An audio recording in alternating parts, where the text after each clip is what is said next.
Hey guys, thanks so much for joining. So today we have a debate slash conversation with Godless engineer and Caleb Jackson, and it's all about if can historical testimony justify a miracle. So here we go.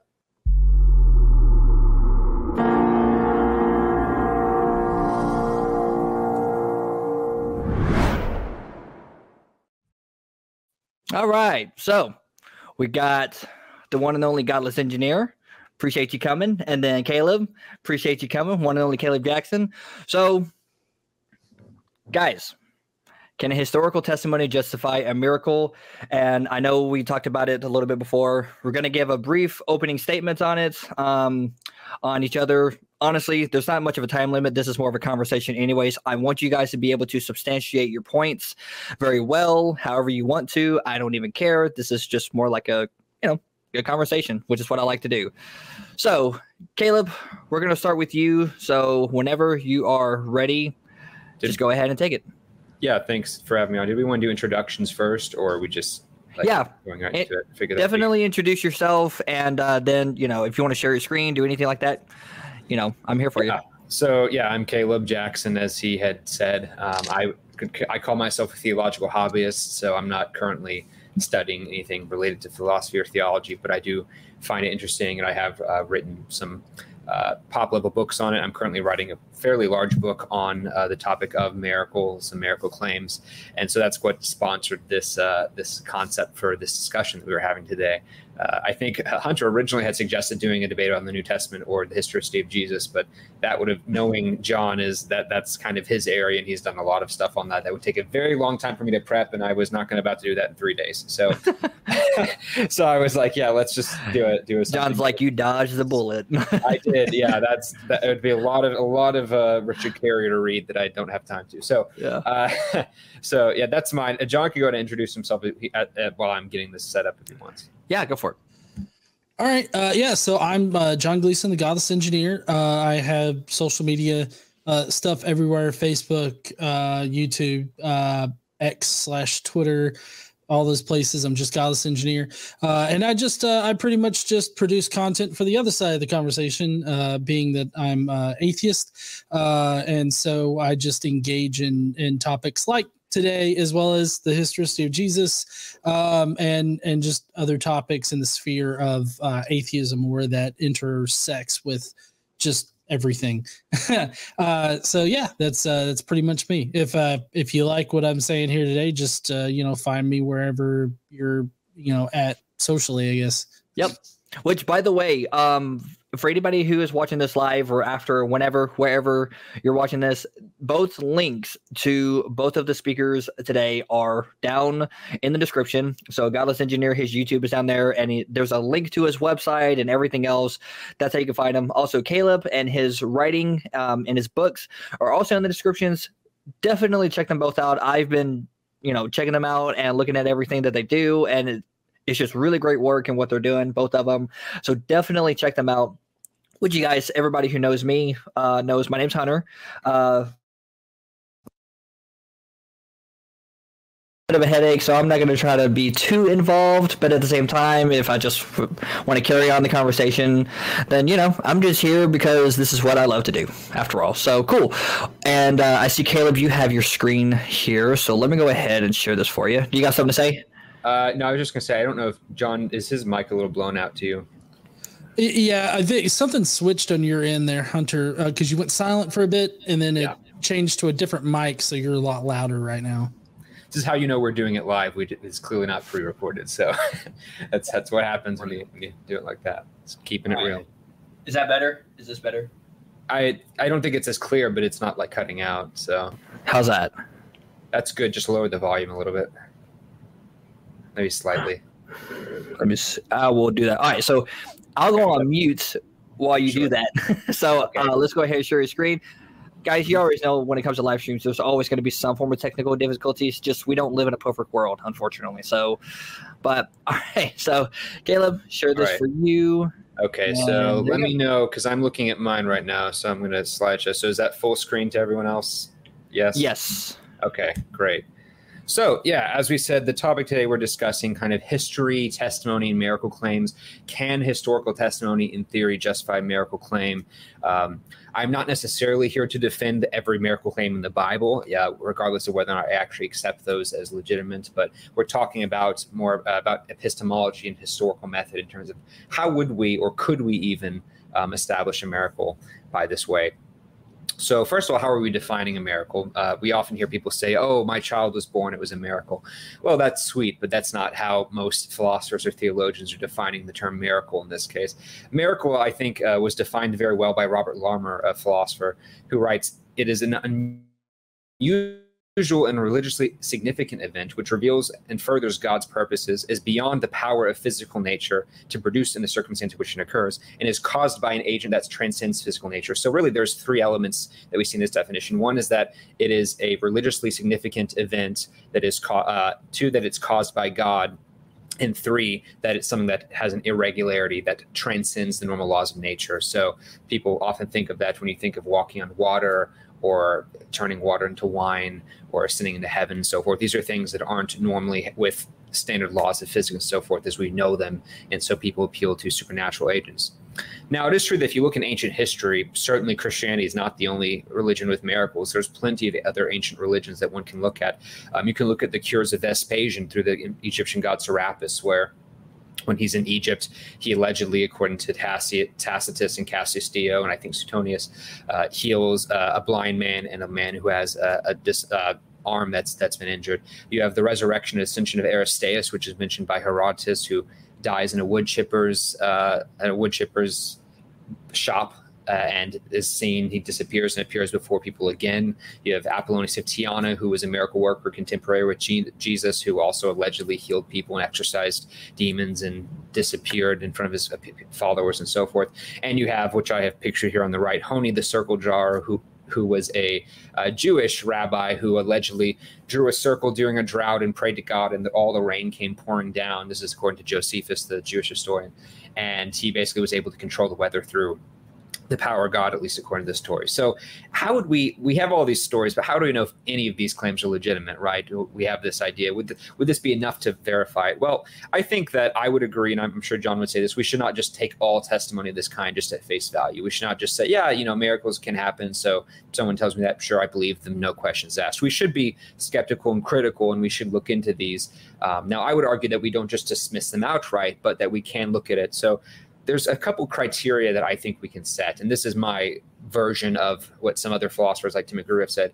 I think one would be that a miracle claim is reported early and that we can trace it back to firsthand witnesses. So we want the names of witnesses in particular. We don't want, John said that Becky said that his wife's cousin saw so-and-so happen. That would just be hearsay at that point. We want as close to direct firsthand testimony as you can get.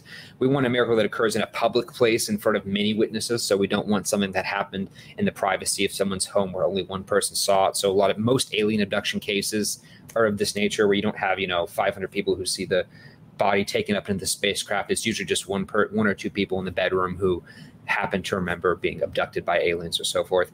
You want a miracle claim that undergoes critical investigation and is not necessarily just accepted and taken at face value, but that's looked at critically. So were people asking questions? Were people interviewing witnesses? Were people saying, I don't know about that, and looking and trying to falsify it? Or was it just taken in terms of, yes, that's fine. It agrees with my preconceived religious notions, and so I'm just going to accept it.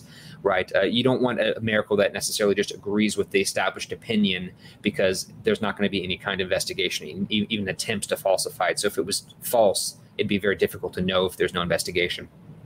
You want a miracle that's unique to a religious context, and so we don't want random things happening that are just kind of anomalies that don't have anything to do with religion, because although we could say that's really strange, we wouldn't necessarily need to think that God had anything to do with it, because there was no context. So if a unicorn would just happen to appear in the middle of Times Square, I would say that the world's probably a stranger place than I thought, but I don't think I would appeal to saying God or a supernatural being did it, because I don't have any reason to think that God or a supernatural being would have any desire to create a unicorn, unless you just got bored or something. What would be the motive to that? So we want something that's unique to religious context. So you want it to be unique to it. So we don't want an event that happens outside of a religious context, right? In terms of phenomenon that we're familiar with that happens, like, someone had a job promotion after they prayed. Well, yes, they did pray, but we know people can get job promotions without needing to pray. And so it'd be hard to connect those two dots.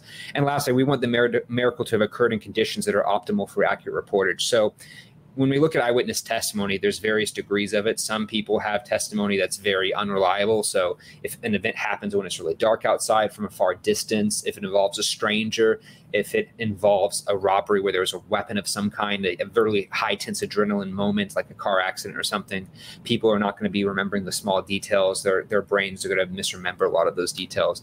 You want something that happens very slowly, perhaps repeatedly, in optimal conditions, perhaps controlled conditions, with people who are perhaps recording this at the time and are not recollecting it later on, and so forth. So there's things we can put in place where we can try to say that there's credible testimonies and non-credible testimonies. I think these are fairly objective and reasonable standards that we can appeal to, that we'd be looking for. So when we look back at those examples I gave earlier, we see that these don't cut it. So when you look at Vespasian, first of all, Tacitus tells us that in that healing, the guy wasn't really blind. He just had something covering his eye. And the guy wasn't really paralyzed that Vespasian healed. He only had an arm that was dislocated. And so Tacitus thinks that this was just a psychosomatic kind of faith healing like you would see with Benny Hinn or other faith healers. That's not legitimately done. And of course, we don't have anyone critically investigating. We don't have people trying to falsify this. These are people who already accepted Serapis, and Vespasian was trying to vindicate his spot as emperor.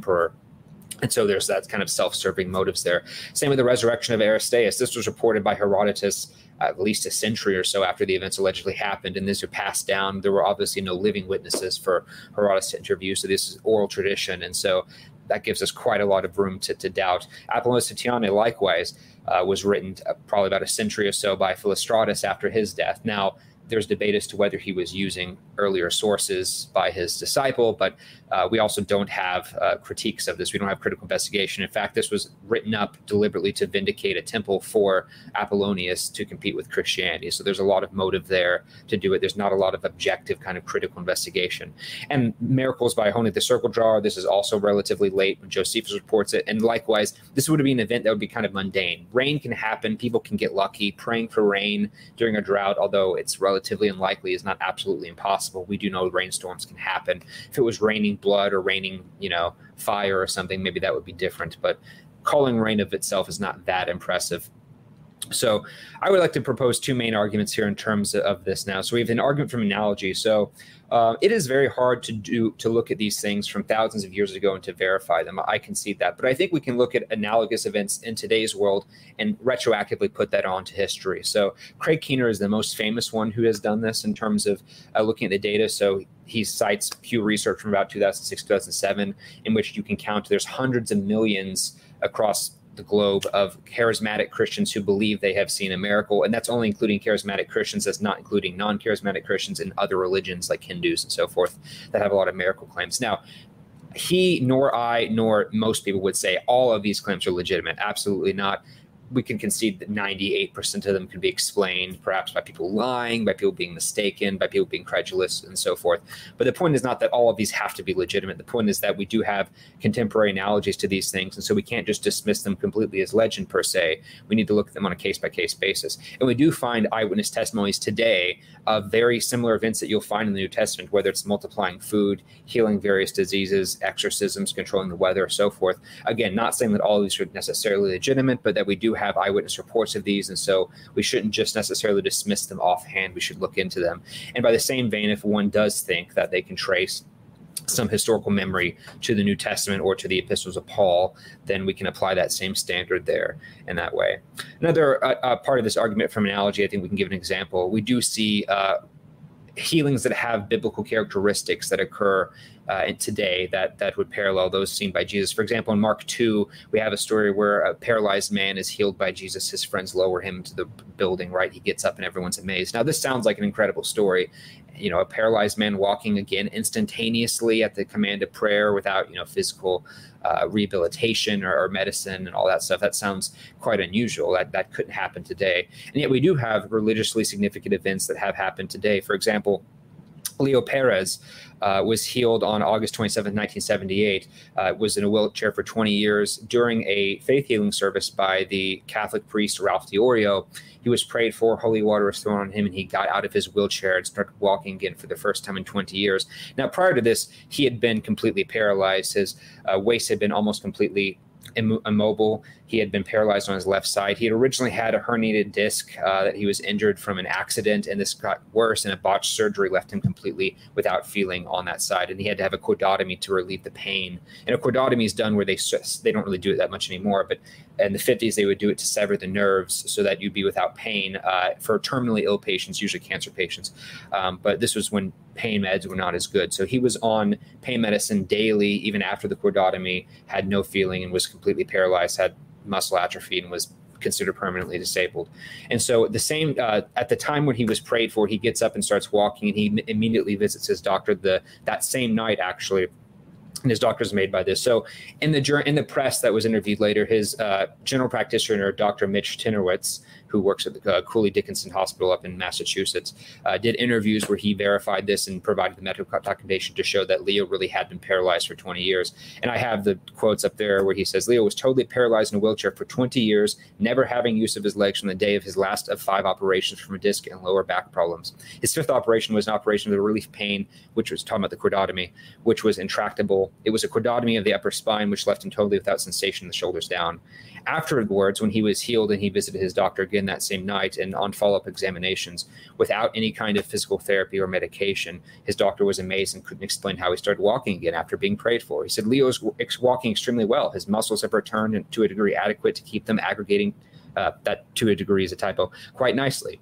Sensation has returned in spite of the cordotomy. It's truly miraculous, marvelous, incredible. Before his healing, he required, he lists all sorts of the medication for years and years.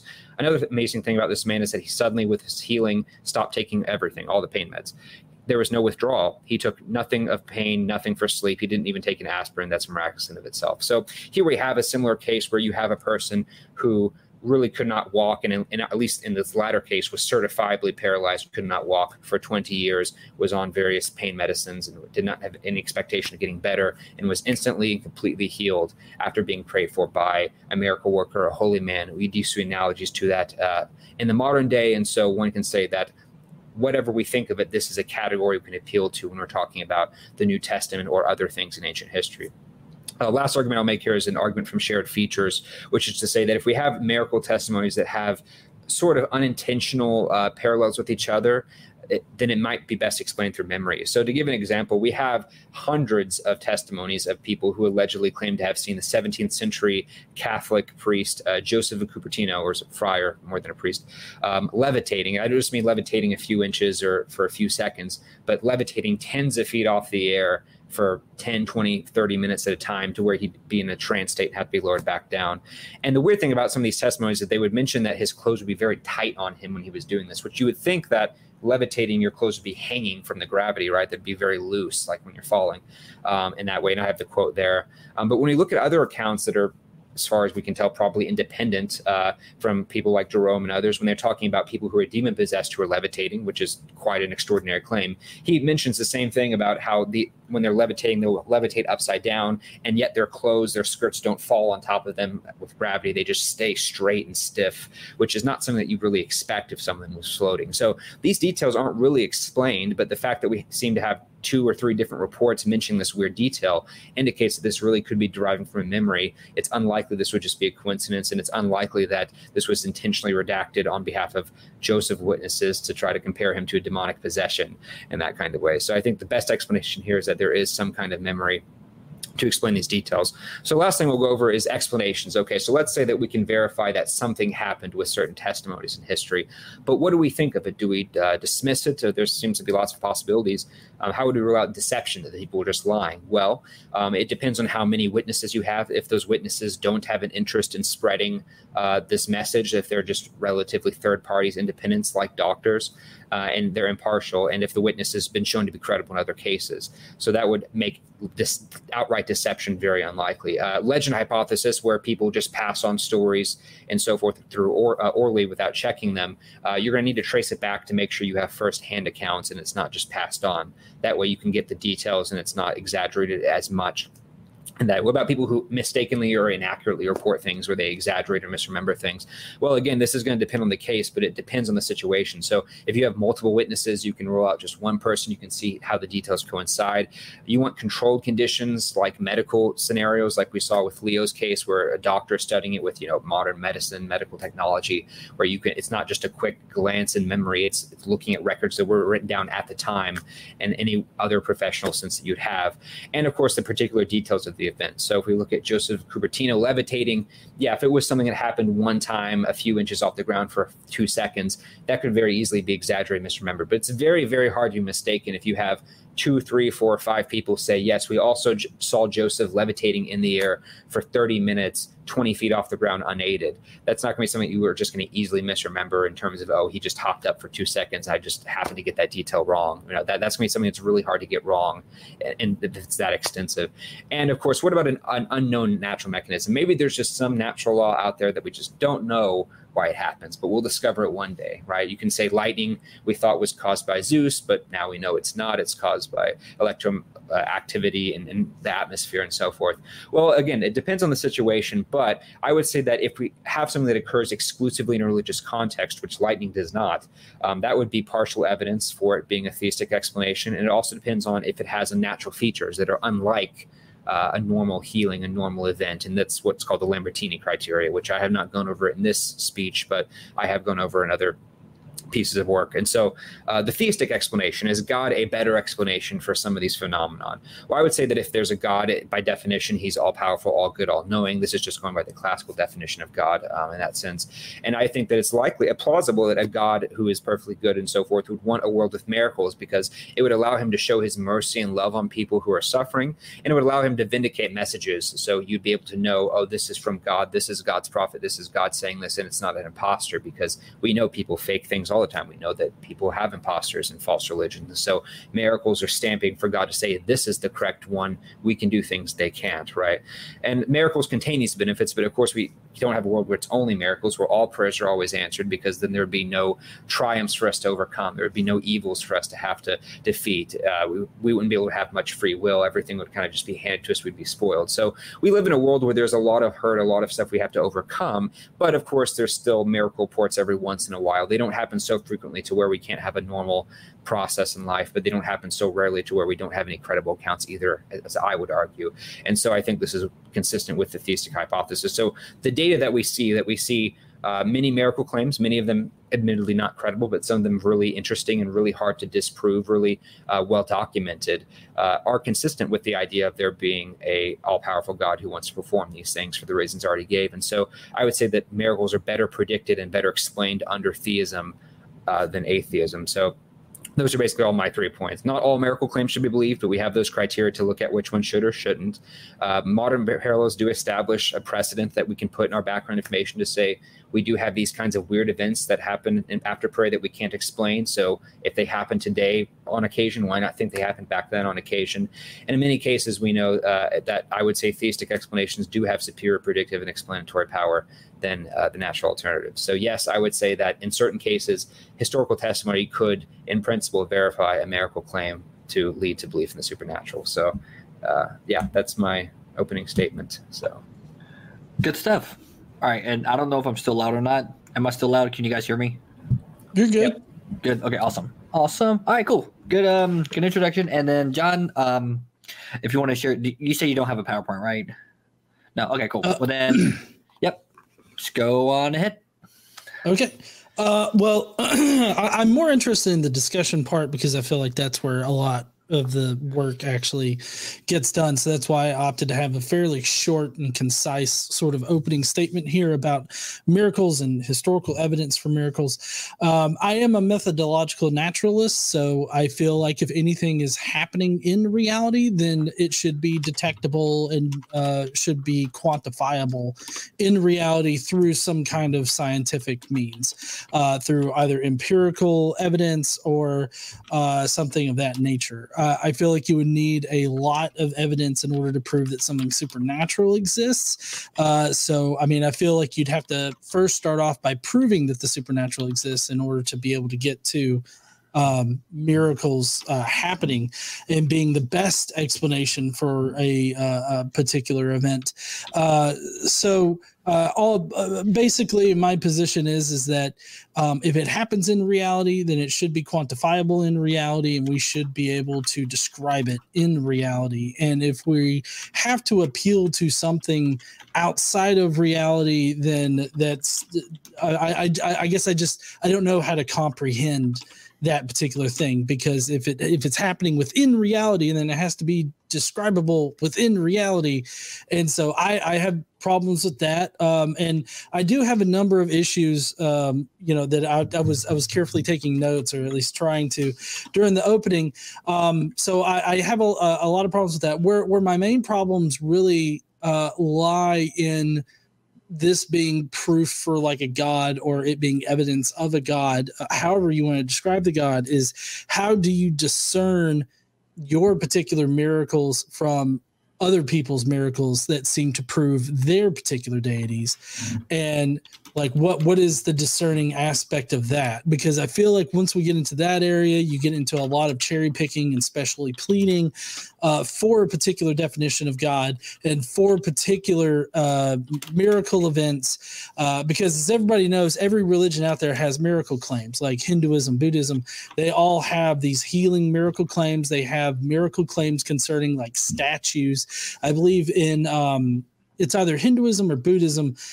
They have the miracles where statues will consume milk. And there's also miracles where oil will appear on statues. And that seems to be some kind of divine anointing that they perceive. And all of these, I feel like all of these definitely would match the miracle definition provided by Caleb in his opening here. So I feel like we definitely need a methodology for discerning between those miracles and the miracles that we are discussing here for this tri-omni God.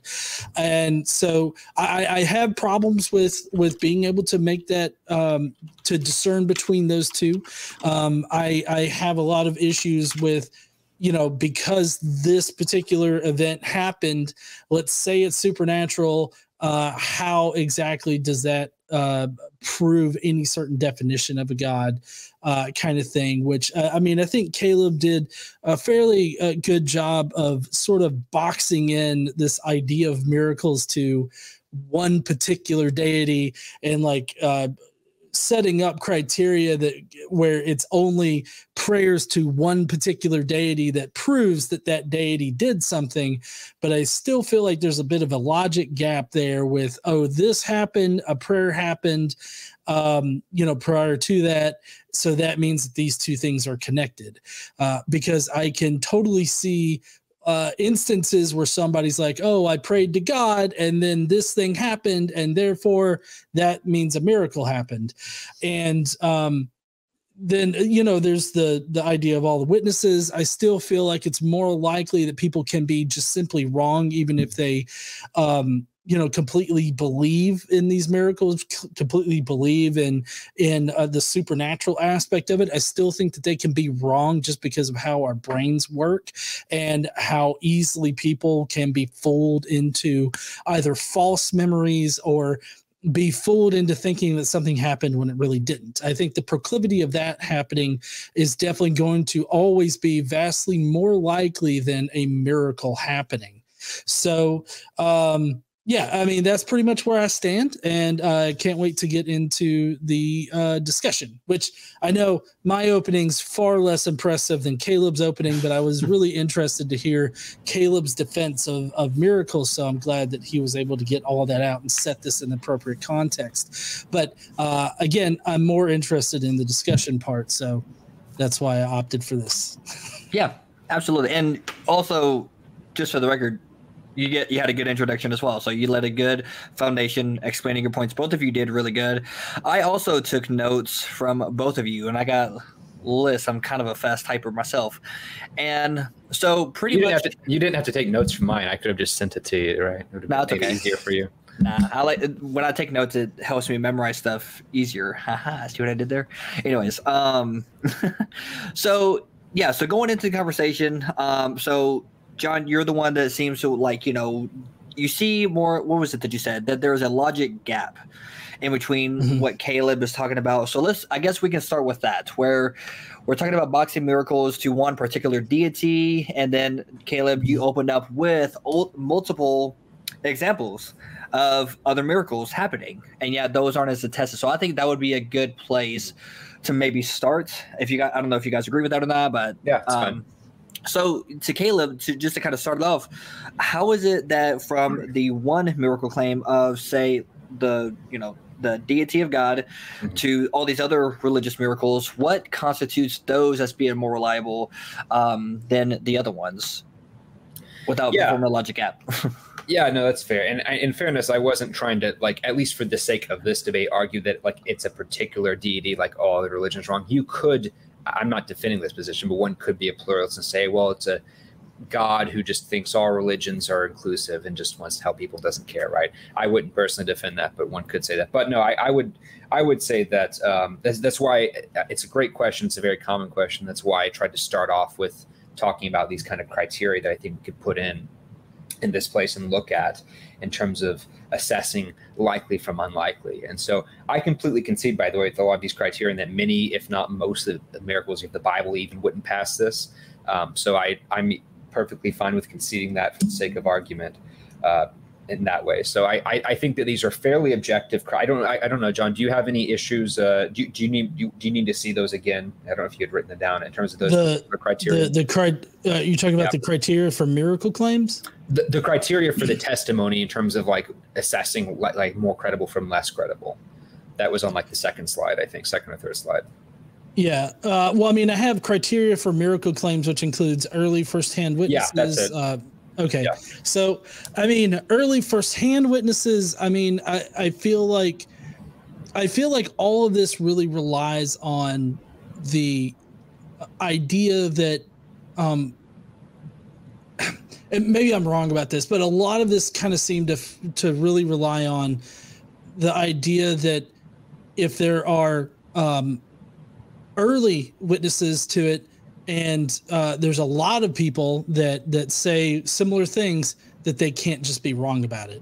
And I feel like having that assumption in there kind of taints your conclusion a bit, because I mean, there's several different things in the past where all of these people experience this thing, so there's no way that it can be wrong. Like the one that's coming to mind is, I believe it was in, maybe it was Spain or Portugal, but it's the sun dancing in the sky. Fatima, yeah. Portugal, yeah. Portugal.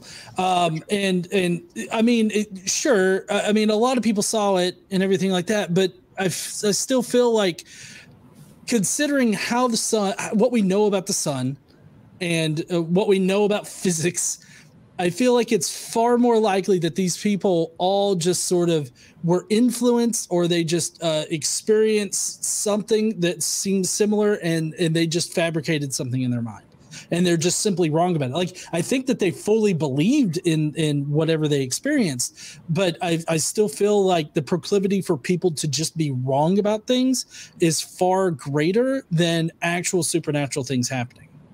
Yeah, and I don't even disagree with the first statement that you had said there. And that's why I was, just to be clear, I'm not saying that each of those criteria by itself like vindicate it, but I think it is there. So that's why the fourth or fifth one I had on there was optimal conditions for observing it, right? So Fatima would pass the first one because we do have firsthand testimonies to it, but it wouldn't pass that fourth one because people were expecting a miracle. People were looking in the sky, and if you're staring at the sun for a few minutes, you're going to see some weird things, right? So it's not, I don't think it's that difficult to, and we actually have observed this, by the way, in other contexts. People look at the sun and see like double visions like that. So I don't think it would even pass the third criteria either. So you do have issues with that. So I'm saying when you add those all up collectively, that's when it gets there. So yeah, you can have religion that fulfills one or two, but if it misses out on the other ones, it hampers it. So I think at minimum it needs to get all of those together, and then we can look and look at it more closely.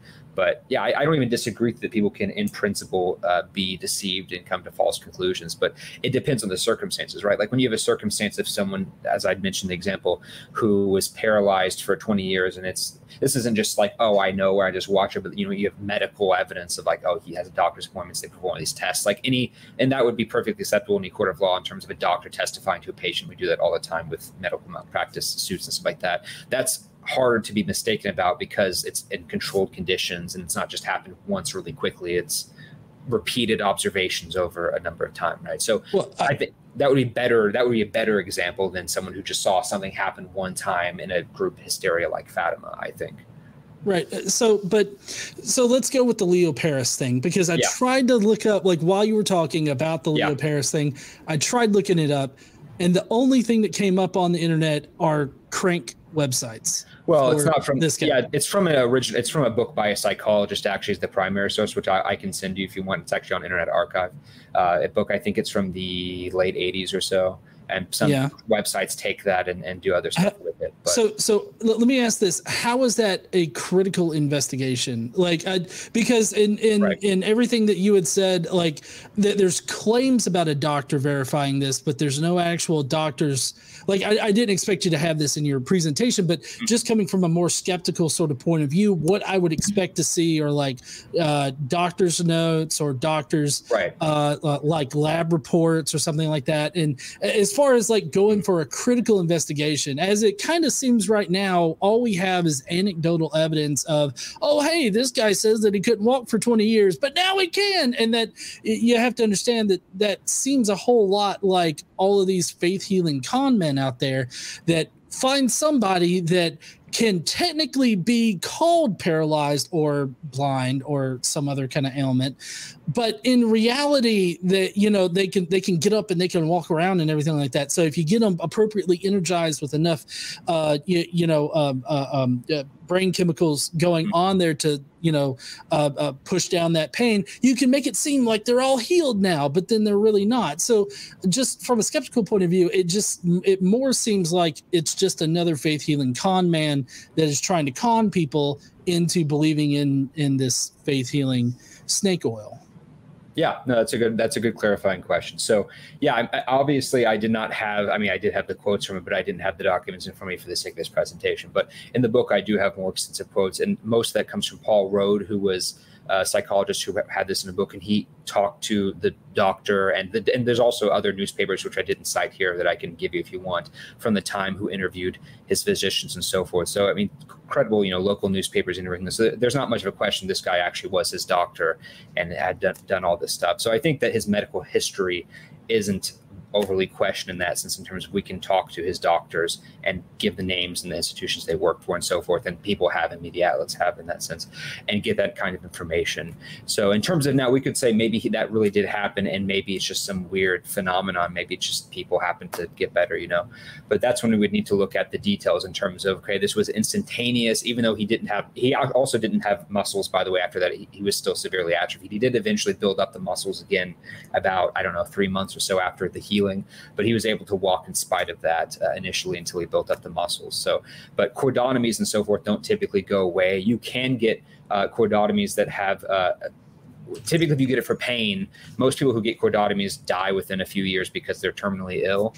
But you do have cases where people live longer than that, and sometimes the pain comes back, but they're still left numb in their feet or their side or whatever. So the fact that he also regained feeling from that is remarkable, and to my knowledge doesn't normally happen with the chordotomy. And the fact that he was completely morphine dependent immediately after that. So you have all these different factors of morphine independence, feeling back from the chordotomy, ability to walk despite muscle atrophy, mobility in legs, and disappearance of hemiplegia, all of that stuff in combination at the moment of prayer, completely permanently. And he died in 2004, by the way. This was the 70s, so he stayed healed for another 20, 30 years. I think all that combined is quite remarkable and should be taken seriously, and does serve as an adequate parallel to some of the things we see in ancient history. Well, so just quickly looking up some information here, because I'm not a medical doctor, but I found where in cases of mild muscle atrophy, individuals are still able to walk, and then in more severe cases of muscle atrophy, walking without assistance can be challenging or impossible. But that doesn't even if you have severe muscle atrophy, just naturally, you may still be able to walk even if it's challenging. So I don't see how this is miraculous, that this story. So just from a skeptical point of view, the Leo Paris thing, I feel like it just needs a whole lot more information, and it seems like the only source that we have for it is this one psychologist book. And so Two I books, would just actually, but yeah, okay. That's the one I knew at the top of my head, Paul Rhodes' book. But I have the other one cited.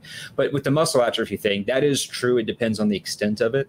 Although he had been atrophied for 20 or so years, and most people who do get this, who are severely atrophied, typically do require physical therapy and so forth to regain that back. So it's not just the atrophy. I mean, if it was just that, you could maybe make the case, but it was that, and he also had no feeling from the chordotomy, and he had the nerves were damaged from the butchered surgery that he had, which is why he was immobile in the first place, which led to the atrophy because his legs weren't being used. That's why he had the atrophy. So it's a combination of those various factors of different spinal cord problems and stuff like that. So, but those are all, I think, good points to look at. And I know it's difficult to do this with the limited information we have there. So in hindsight, I probably should have sent you this beforehand, but I'm glad that we're able to bounce off of that. But I did have I'm sorry, did you want to keep going, or am I allowed to ask questions as well? Well, if John, if you definitely want to respond to anything he just said, yeah, he's by all welcome means. to respond to anything I just said. Because I wanted to ask a question afterwards. No, I mean, I still remain skeptical of it. Like, I feel like a good position for anybody to hold on this particular thing is not to like just immediately accept claims of this nature. It's always good to want more information and get more information, and then after careful consideration, make a decision. Currently, right now, I feel like it's more likely that he just wasn't as paralyzed as maybe reported, or maybe his doctors. I don't know what his doctors were doing. It kind of seems like the Leo Paris thing might have been in sort of not. I don't mean third world country as like a derogatory thing, but I'm just saying. Yeah, I know. But it kind of seems like it definitely comes from an area where there's not exactly as rigorous of reporting or rigorous medical stuff. Maybe. I mean, I'm not exactly sure. But in any case, I would just need more information about it in order to make a conclusion. That's all. Yeah, no, it did happen in Massachusetts, but I mean, that's Massachusetts. Everything else you said, yeah, no, that's fair. Everything else you said is fine. Well, I mean, those New Englanders are backwaters anyway, so we can't. But, well, real quick, Well, real quick, just to kind of bring it to, because you mentioned that there's two sources for the particular claim. So my curiosity. Two like of the large ones. There's other. That's not including other like newspaper, local publications and stuff at the time. But sure, that's yeah. So sure, but go ahead and keep. So when it comes to a localized event, something that is not, especially when you see things in ancient history that are proclaimed historical, they're acclaimed historical miracles, right? They're written down, and they're localized to a specific geographical area where main population isn't really there in most of these cases here. So when it comes to these kind of claims, ultimately the question would be is how many sources do we ultimately need in order to substantiate something that's very localized in a geographical place? Because like what Caleb is saying, there's two main sources about it, but there's also news articles about it. There's witnesses about it. So ultimately, how do we substantiate on how many sources is ultimately needed given the basis of miracle claims? And that's for both of you. So whoever wants to take it. How many sources do we need for any given miracle claim? Is that the question? Sure. In order to substantiate it as a legitimate, reliable, or in other words, to actually take it seriously in any way, shape, or form, how many sources do we ultimately need? And so, Caleb, how many sources would you say you would need in order to substantiate something as to be taken seriously? Do you just need one? Typically, I think you would usually need more than one. I mean, I think it's always preferable, and I don't think most, like usually if you're doing something in science, you wouldn't take on the testimony of just one person, typically, right?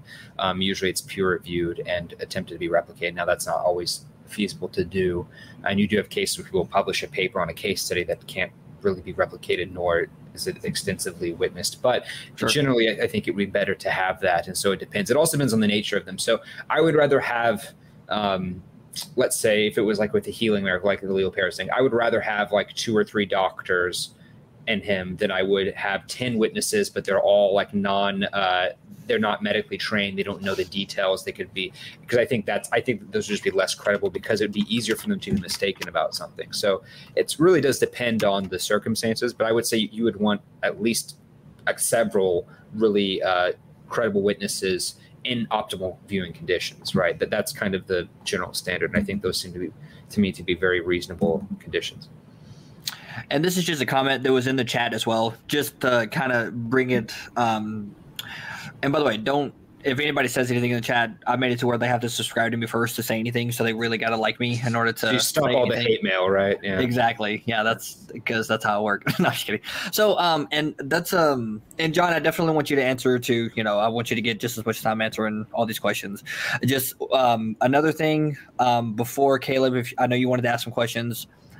Plan Against Bulldog says, so it seems like John's epistemology rules out miracle claims a priori. Wouldn't that make the important point in this conversation discussing the epistemology as opposed to discussing particular cases? And so I just wanted to bring that up, given that kind of idea. Well, yeah, so go ahead.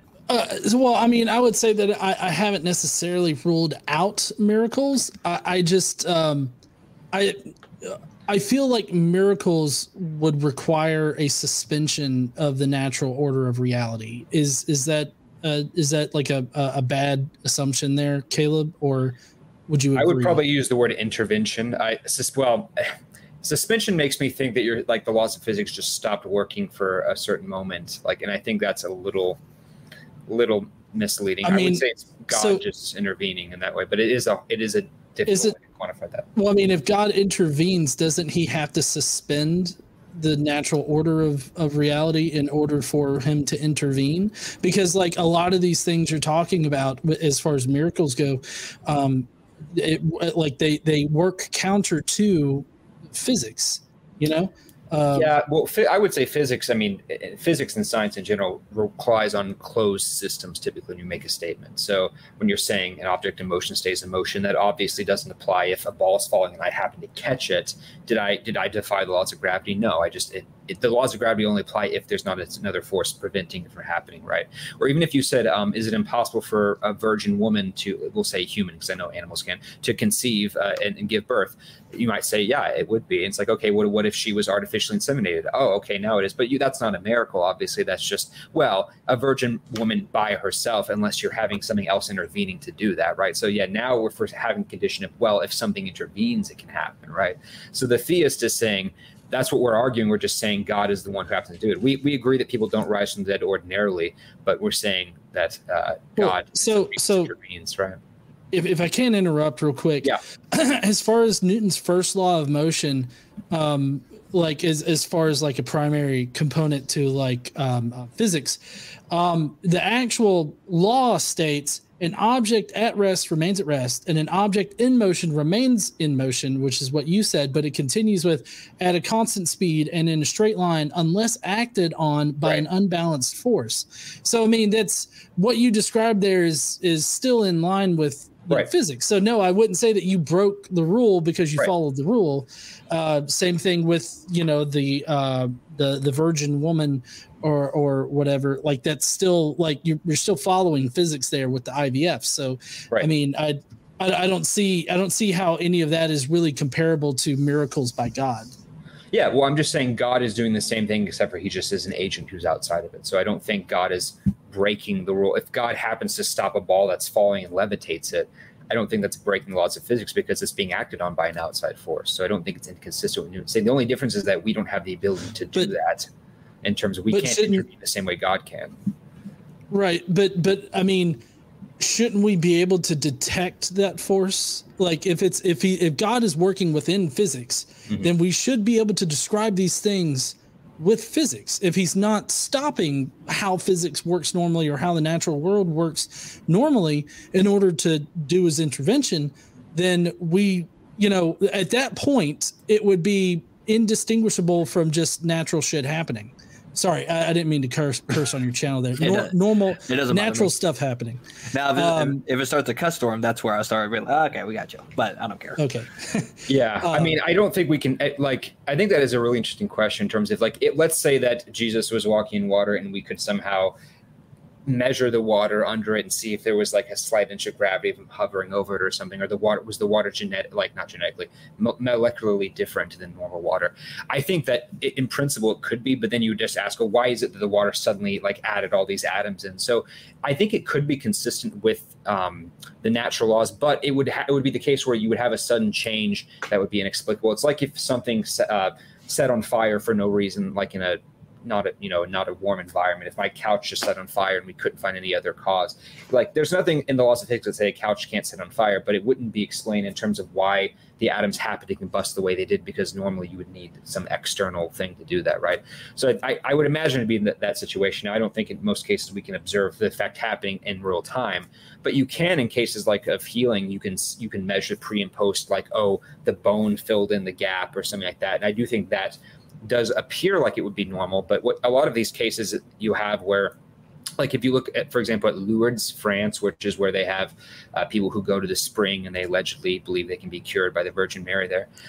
You have a couple cases with doctors verifying where people had like huge ulcers or gaping wounds that closed like instantaneously and were scarred over. Now, you can observe and measure the scar and the closing of the wound and the cells in it and so forth, and those look normal, but it's the speed in which it happened, it's the moment in which it happened, the context, even if these people have been sick for years prior to that happened. So yeah, I think the after pre and post effects, I think you can measure in that way. But so as far as your ulcers example there, would that not be a suspension of the physical reality if an ulcer just immediately healed? Like that would be a suspension of how like our bodies work. It would be a catalyst of it, I would say. Like if God is making more, if God is just creating at like a really high speed all the cells to close it within a few seconds, you could say, well, we know cells do that, but they don't do it at that rate. So God is basically speeding up the process in that kind of way, I think. Just like it's an intervention, sure, but like hypothetically, I think we could do this with medicine. Like I think the difference is just that God knows how to do it, and God has the ability to do it. Where theoretically we could come up with medicine that in principle could maybe do it that fast. I mean, we don't have it yet, right? But if we do develop that medicine, that wouldn't be a miracle. We'd be working within the natural realm. So if there are ways in which God can do that, I think God is just using ways that we don't have access to because we don't have the ability to do it, or we don't have the knowledge to do it. It still wouldn't have happened without that kind of intervention. It's still not something that would just happen on its own. It still needs either human intervention or divine intervention to happen. So, well, but the whole idea behind that is that there's no, like, I guess drawing an analogy with a ball's falling through the air and then you catch it, right? You're the outside force that is stopping it and causing it to come to rest. There's an ulcer that immediately closes and heals, and there's no discernible like outside force that's causing it. There's no medicine that's been applied. There's nothing that's doing anything. And it's just the process has been speed up. That would be a suspension of how natural reality works in order for God to intervene. Yeah, so I'm not sure if a catalyst is the same thing as a suspension. Now, I agree that we couldn't detect God himself like we see this force causing it. I think you would observe, you can observe the after effects, obviously, of the wound being closed. But if you could somehow in real time actually observe the cells being created, I think you would just see these cells either being created at a very fast rate or ex nihilo or so forth very, very quickly. And I guess ex nihilo would be a violation of laws of nature. But let's say it wasn't. Let's say it was just they were reproducing at a crazy rate. I don't know if I would call it a suspension of the laws of nature. I think we would call that just God intervene. We've been able to do experiments where we can slow down the speed of light, right?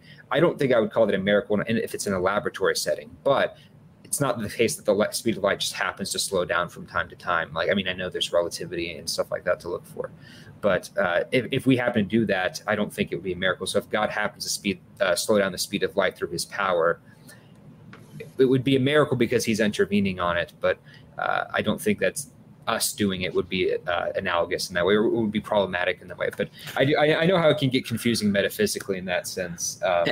And also to bring it back, so bring it back to my question before, so that we can bring it back off of the specifics.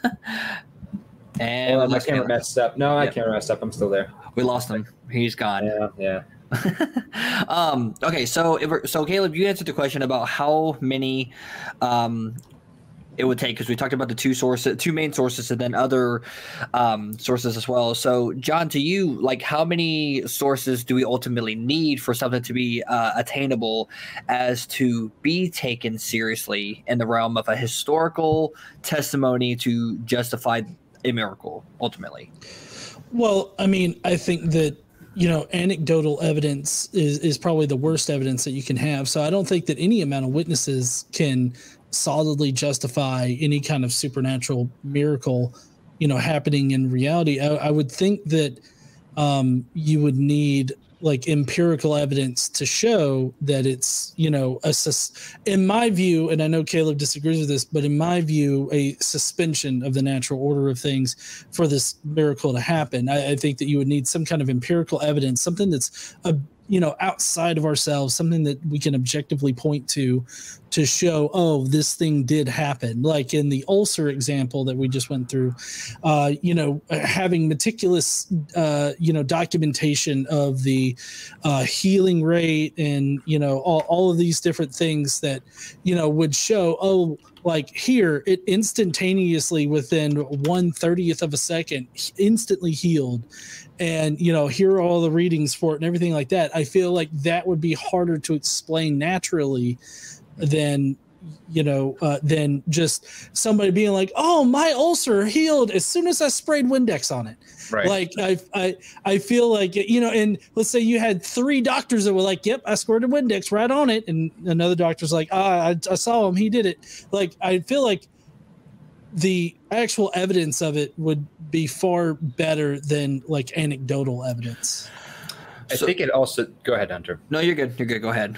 No, I was just going to say, I think that's a good point. And I think we do make a distinction in terms of is a lot of scientific evidence is technically testimonial evidence in the sense that we're not constantly observing and having to repeat everything that's done. Like you do take it on testimony if it's sufficiently and published and the methods are good, right? So I agree. It's not just, oh, I happen to see this happen, but it would be like, okay, this patient, I've had this patient for 5 years. She's had this huge ulcer. She's had multiple surgeries and it kept opening up. It hasn't been working.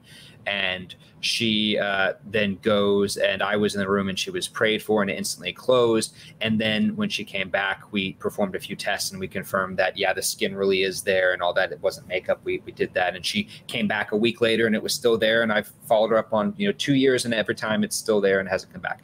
I think that would be technically testimonial, but if this was being written down in terms of we have records like August 3rd, patient had this ulcer, treated, didn't work, September 11th, and then you have on November 1st or something is when the miracle happened, and then you have November 2nd, she comes in the doctors and they verify it, and there's a follow-up a month later for it.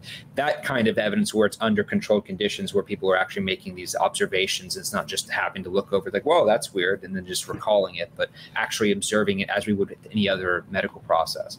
I think that would be very strong testimonial evidence. I don't think that John was even disagreeing with that, but I was clarifying that. So yeah, I agree that that's better evidence than people just saying they happen to see it like one time. I think because we can't, usually you're not going to be able to repeat the event itself in terms of you're not going to cut them open again and try to pray for it to close again, but the pre and post conditions were repeated. So we repeatedly observed that she did have an ulcer for this many years. We repeatedly observed that now it's closed and it hasn't come back. Those two things, the fact that she had one and now no longer has it, and the time frame, those things are repeatable, even if the actual event wasn't. But it depends on the time frame between the two in terms of that. So you'd have to look at the details. And John, you got anything to say to that? Because Hats Off History made a kind of like a building point. John, I think you saw this. I don't know if you know this person or not by any chance, or I know who it is. Oh, okay, gotcha. Yeah. Well, and John, did you have anything to say to that? No, I mean, yeah, I would agree with what Caleb said. Okay. That would be far better evidence than anecdotal evidence. Gotcha. Yeah, and then Hats Off History simply says, presumably, he's referring to Godless engineer, referring to demonstration by evidence of greater strength. In history, there are too many things that go wrong, so it only works in the context of background knowledge about the world. So to Caleb, in regards to that specifically, when it comes to context of background knowledge about the world, history, you know, has been wrong in the past. History, there are too many things that go wrong. So how do we justify a miracle on historical testimony if that's the case? Yeah, no, that's a great question. I would say, first of all, it depends on your background knowledge. I think John and I might have very different background knowledge that we have in that particular way. But yeah, again, it's going to depend on the level of evidence. And I concede that it's not so much that I think that the probability of a miracle is unlikely, but I do think the probability of alternative possibilities is initially higher. So if you have a claim that has a low prior probability, and I know John is friends with Dr. Carrier, so he knows Bayesian epistemology to some degree. I was about to say. He knows, I can use words like prior probability and some Bayesian analysis. So I don't think I'll mind.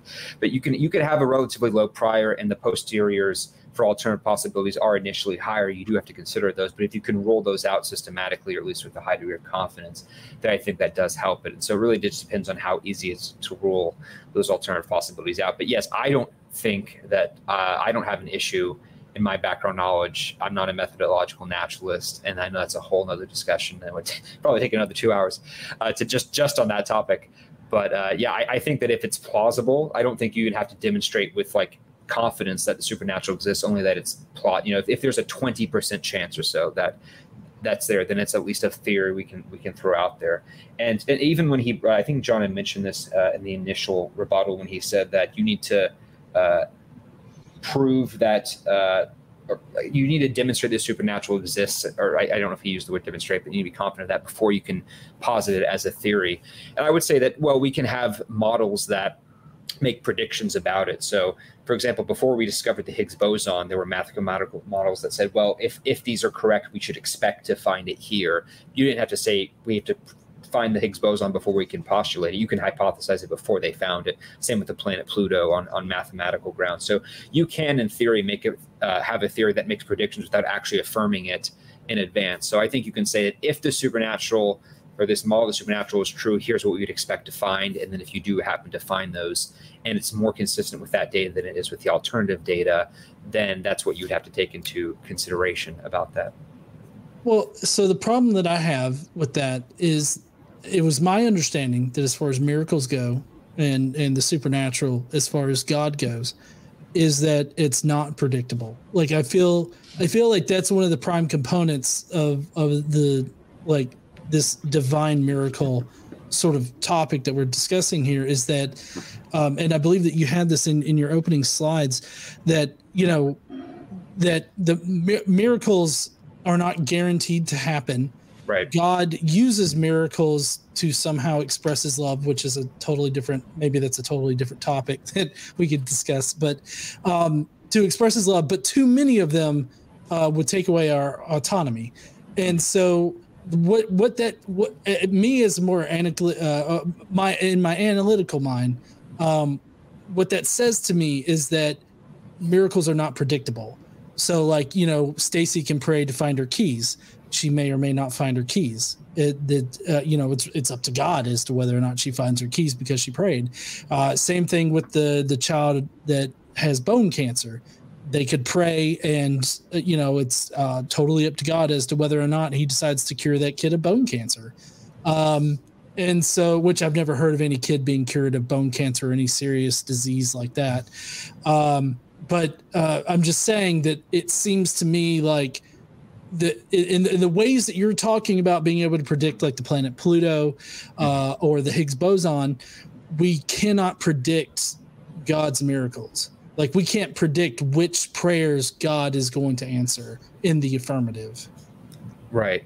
So I agree that we can't predict who God will heal, which is why, I mean, you know, I'm sure you're aware there have been some studies they've done on, there's one particularly well-known one done on intercessory prayer where they had like a group of people they pray for and a group they don't, and they decide which one's going to get better, and you know, neither of them got better.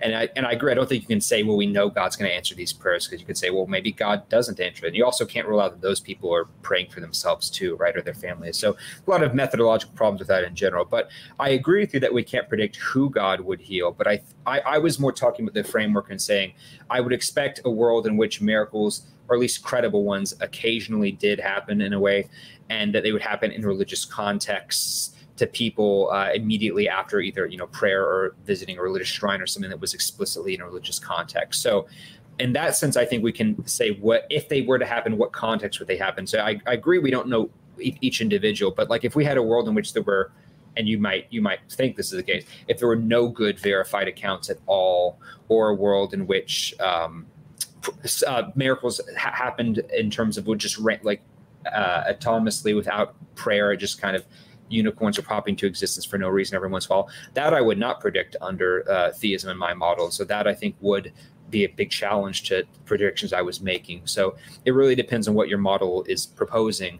But I would say that if we have autonomous phenomenon that is not only just unexplained by itself, but only happens to this degree in a religious context and goes against everything we understand in natural science, if we can trust that that did actually happen, those are the kind of the criteria I'm looking in terms of what I'd expect if God did do a miracle in this way. So if someone prayed and said, oh, my keys came back, I would say, well, I can't falsify that God didn't answer your prayers because that's not falsifiable. But I can say if God did answer your prayers, as far as we can tell, he didn't do it in a way that seems counterintuitive to the normal regularities of nature, because we know people can find their keys without praying. So it wouldn't be the same kind of thing in terms of God vindicating this, where it's clearly standing out in terms of nature. So that's more what I was getting at. But that is a really good clarification, because there are people who will say, well, we just can't know the mind of God, right? God allows this, and who are we to know God? And that's fine if they want to say that, but then it does take away a lot of that predictive power. And that's why I would press against people who would argue that I do think we need to come up with a model of what God would likely do. So I actually am very much in agreement with John on a lot of those points. I think we both share that kind of Bayesian reasoning in that sense. Yep, and just a couple of things here. John, I didn't know if you had anything to say to that. A few comments here that's, I think they're pretty decent as well. So like Daniel Lowry, sorry if I butcher your last name. I wasn't good at spelling bee. If prayer was always answered, that would seem to go against an agential model of prayer and would seem to be better predicted by Eastern non-theistic view of prayer. Do you guys have anything to say about that specifically? Well, I mean, I have a lot of problems with the whole concept of prayer, because I feel like this might seem like cringy atheist thing to say, but I kind of feel like prayer is asking God to change his plan. And it's always seemed a bit narcissistic in that kind of way. Like, oh, well, we know better than God, because like, for instance, a child has bone cancer and their family prays for them to be healed. It's like, well, who gave that child bone cancer? If God knitted us in the womb, God knows all of us, God has a plan for our lives, God planned for that child to have bone cancer. And so now people that care about that child are praying to that God, being like, hey, reverse your decision, but heal my child of bone cancer. And so, I mean, I feel like the prayer model is I understand that it provides hope for people, and I'm not trying to take away hope from people whatsoever. Sure. But at the same time, I feel like prayer is what you do when there's no other options. And I have yet to see a verifiable instance of prayer having a real effect on reality. And I know that we've mentioned before in this chat the different medical studies that have been done on like heart transplant recipients. Is one particular one where they had varying levels of prayer going on, and it kind of seemed like those that were being prayed for ended up doing worse for whatever reason. I don't think that you can make too many conclusions about that, because it's one particular study that's been done on it. But I feel like prayer, as far as prayer being answered every single time, I would think that if God did love people like as much as people claim that he would, then I feel like it would be very hard for a loving God to either not answer or reply in the negative to a lot of things that people pray for, and he just simply doesn't answer. So I guess I have more moral issues with the idea of prayer and prayer being answered than I do as far as prayer having a supernatural effect on reality. And Caleb, do you have anything to say to that? Yeah, no, I really like that answer.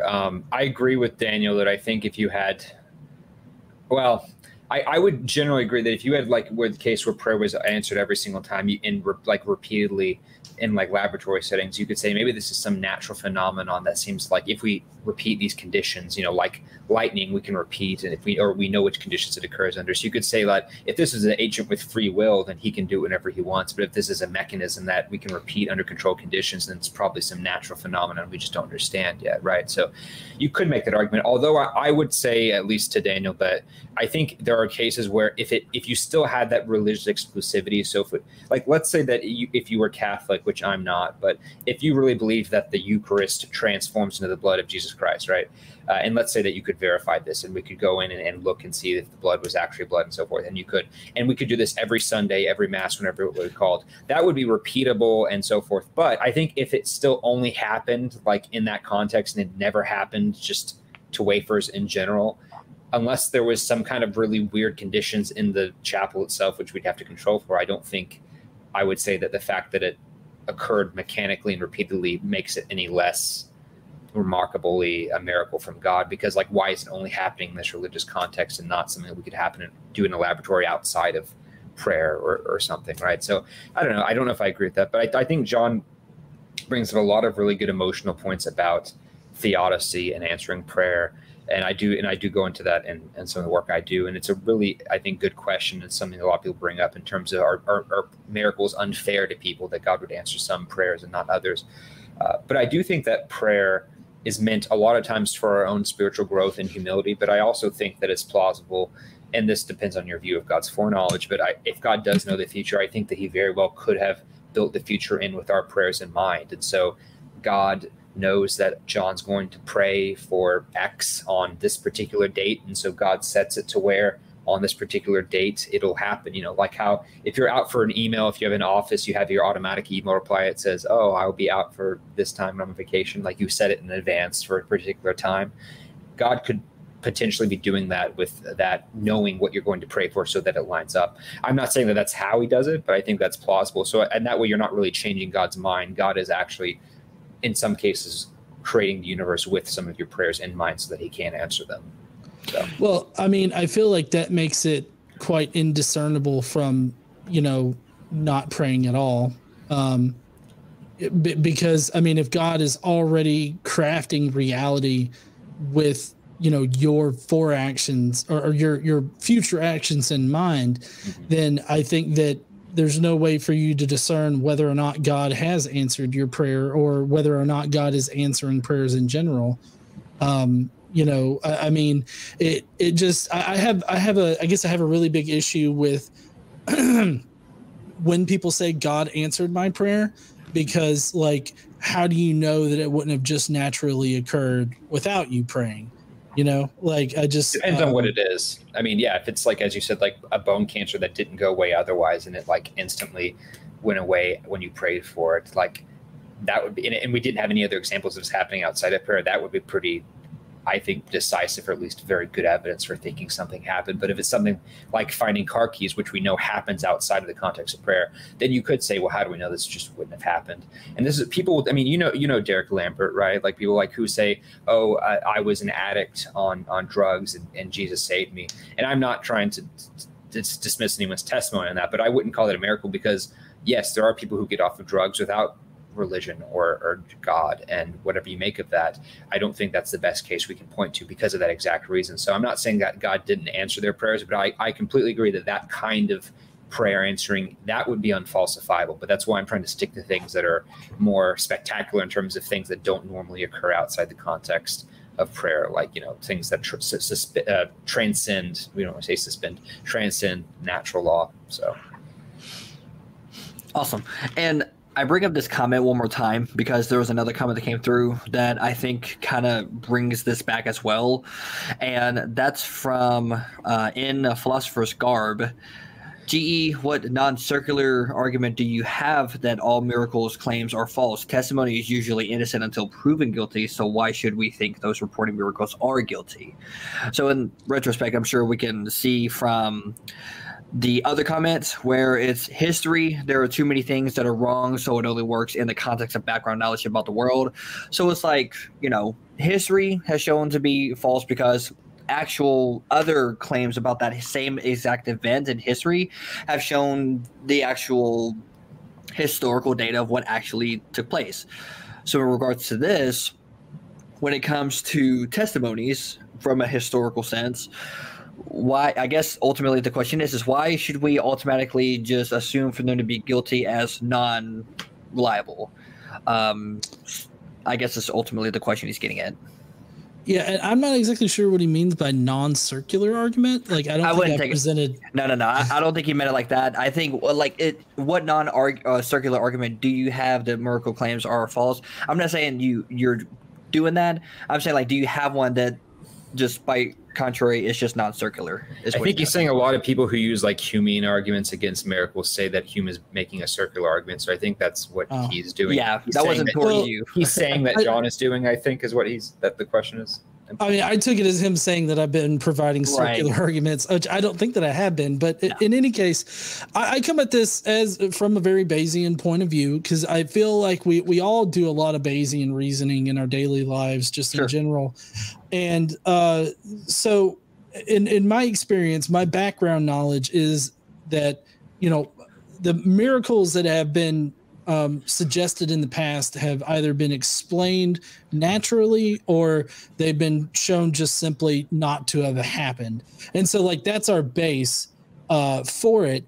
And so, whenever somebody tells me about a miracle claim, my initial reaction to it is very skeptical and dismissive of it, because of the fact that the background information heavily points in the direction of all of these other alternative explanations for it. And I mean, and to point this back to Caleb's opening statements and everything like that, like you can rule out most miracle claims as being true miracles. It's only this very small subset. So I feel like, with all of that in mind, it's more likely anytime anybody comes up with a miracle, or they talk about some kind of miracle, more than likely it's going to not be a miracle. But now the important thing as far as Bayesian reasoning goes is that it doesn't mean that like miracles can't happen. A lot of people mistakenly think that means that I'm saying miracles can never happen. What it means is that the evidence for the miracle happening would have to be substantially great to overcome our background knowledge. So, like, if there's any faith healers out there, if there's any faith healer that makes a claim that, like with the Leo Paris thing, that, they, healed somebody of this detrimental illness and, now they're fine. The proclivity of faith healers to be performative and lie about their faith healing accomplishments, and providing just bullseye cases and all this other stuff. I feel like anytime any faith healer claims that, more than likely it's going to be false. And until you can provide me with enough evidence to overcome that background information, that's where I'm going to stay. And so I don't see that as a circular argument. So hopefully nobody has taken me as being circular in that way. Or if I have been, maybe you could explain how I am. So that goes back into the question where I was asking both of you guys the questions. How many sources do we ultimately need? Now it's like when it comes to you need a lot of evidence, right, for that. So then the question would be like, how much evidence, or what would that evidence I think both of us agree that it's quality over quantity, all right? Like you can have 50 witnesses who are just all smoking pot and doing stuff who say they saw some of this guy, and that wouldn't be too much, right? But witnesses who are like studied and credible, who are observing this under controlled conditions, under conditions where it'd be very difficult for them to be mistaken, and they have a reputation, that 5 witnesses of that kind would be more valuable than 50 witnesses who just are not very credulous, who are very credulous in general. So it just depends. That's a good point. Circumstances. Yeah. By substantial, I did not mean like quantity. I didn't mean quantity. I just meant substantial in the way that it substantially overcomes this prior probability. Gotcha. Well, no, that's good. No, that makes a good, perfect sense. And Caleb, I know that you had some other questions as well. I know we're actually about to wrap it up. And I think I asked most of them. Okay. We covered that. We covered the prediction stuff. I think we covered the criteria in terms of other religions. I think, yeah, other than getting into like the methodological natural stuff, which I think would be a little tangential to be a whole nother discussion, I think we mostly covered all the things that I wrote down. It wasn't like a exorbitant amount. You can even see that on the screen, but it's because of the light. But yeah, so I'm happy to finish up. If there's any other questions or we want to wrap up, if John is, unless he had anything else he wanted to say. John, do you have anything? I mean, I feel like I covered a lot of stuff. I'm just where I'm at is that it's not impossible for miracles to happen. Analytically, like I typically try not to absolutely rule anything out. Just my own position is that there's overwhelming like background evidence and knowledge that makes it very difficult to prove miracles. And I don't know what the evidence would need to be in order to prove a miracle or the supernatural. I know that, you know, it would just need to be very good evidence in order to overcome, you know, our prior experiences. And I still have a problem discerning between, you know, just false claims of miracles from actual miracles happening, because the false miracles that happen occur under the same kind of conditions that we've been talking about here. And I know that we can go through and logically analyze and see how they violate the criteria for miracles that Caleb presented. But I feel like a number of those things could also be applied to the things that Caleb had talked about here, like the Leo Paris thing. Without more information, I would be very hesitant to claim that to be a miracle. I feel like it's more than likely just another case of a faith healer selectively providing, you know, a case that makes it seem like a faith healing, because that seems to be what all faith healers have done in the past. So that's just kind of where I stand on that. And yeah, that's all I got. Cool. Awesome. And honestly, I'm surprised that you guys didn't go into historical testimony to justify the main miracle, which would be, with all of us, would be like Jesus and the resurrection or something like that. So that was. Well, I think in fairness, it'd be really hard to do that without going into a whole historicity debate, because that's going to, I mean, other than just talking about Paul having a vision, it's going to be very difficult to appeal to anything like that. Well, so yeah, just for clarification, in case anybody wants to know, for that particular conversation, I would assume that Jesus existed in history. I don't know exactly if that's a concern. Right. And that's a whole nother conversation. Yeah, that's a whole deeper conversation right there. Certainly you can accept Jesus existed and say he didn't resurrect. I mean, that's a fair point. But I presume that your view on the Gospels wouldn't change the fourth. So we still would basically just be dealing with Paul either way, right?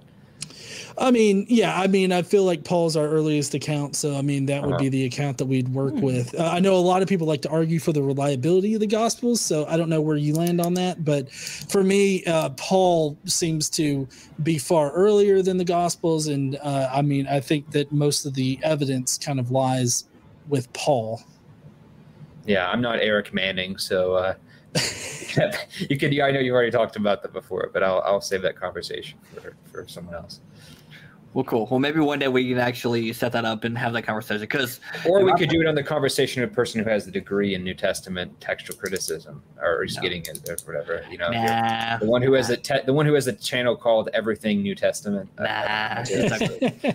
I'm nobody special. I actually am still working on it. So hopefully a PhD, but we'll see. But I mean, unless you guys got anything else, or unless anybody else in the comment section has any last minute, we're right around that hour and a half mark. Yep. So if anybody has anything else, if you haven't yet, go like and subscribe, which you have to in order to even leave a comment. I had to set up just for that because I didn't want to just let the trolls just in. They got to earn it by subscribing to my channel for at least 5 minutes. So that's how I'm going to do it for this one.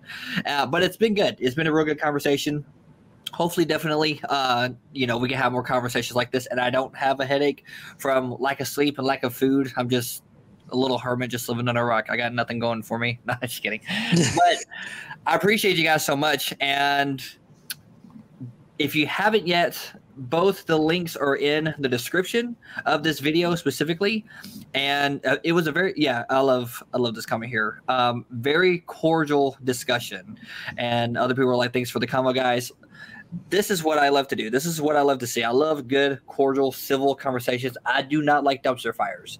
That's why you don't see me on Discord or Clubhouse or. Well, I like watching them, not being in them myself. But. Yeah, but even it's like watching a dumpster that's on fire. It's like, sure, I like a nice fire, but I like a nice, cordial, simple. It's like a train wreck you just can't look away from. It's like, oh, I'm looking through my fingers, but I'm still Yeah, that's a good way to put it. But yeah, and a lot of people is loving the conversation too. So maybe definitely we can do this again on the historicity method. How maybe we can determine a reliable historical method that we can maybe agree on, and then go to.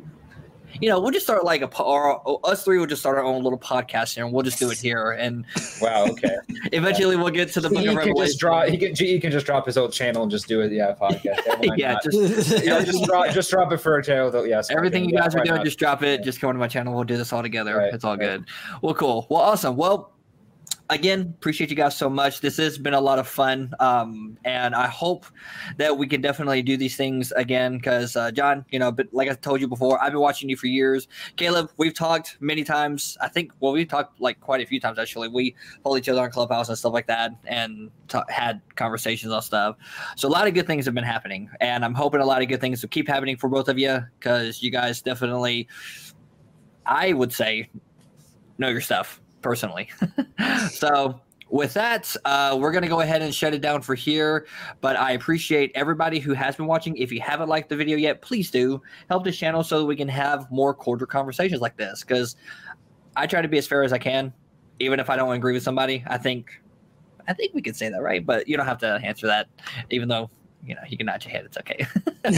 But again, appreciate everybody, and hope everybody has an amazing weekend. And see you next time. Take care.